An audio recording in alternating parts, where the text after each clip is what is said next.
On a plusieurs facteurs On est d'inquiétude. impatient ou pas? Ah non, moi je suis pas du tout impatient. Je pense qu'il faut viser beaucoup plus loin que le 11 mai. Pour nous, le 11 mai, c'est une date politique. Elle nous inquiète, bien sûr.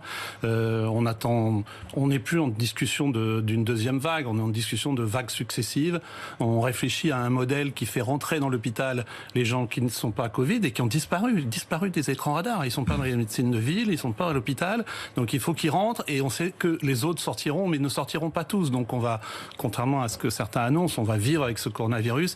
Je sais pas, je ne peux pas faire de prévision, mais j'imagine que jusqu'à la fin de l'année, on aura des cas. C'est le professeur Raoult qui dit dans un mois l'épidémie aura disparu. Voilà, on va passer à d'autres questions alors. Oui, on va passer à d'autres questions. Vous n'y croyez pas? Non, mais simplement. Non, mais c'est pas. Vous n'y croyez pas? Est-ce que c'est raisonnable de dire dans un mois l'épidémie a disparu? Il n'y a aucune modélisation qui permet de dire de ça, premièrement.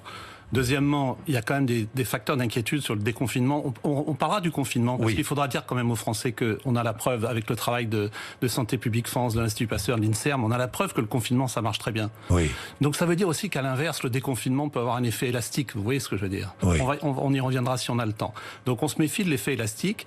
Et puis vous voyez, quand vous prenez le périphérique de Paris, aujourd'hui, mais c'est presque comme un samedi, quoi. Donc il y a un Ça vous a problème. surpris ce matin? Ah oui, là, franchement, j'en discutais avec le chauffeur de taxi, on est halluciné parce que finalement le 11 mai c'est déjà une date un peu fictive, on a dit que ça serait progressivement et puis on voit bien que les Français ont commencé ce déconfinement. Alors que je le répète, le confinement marche, le reconfinement marche.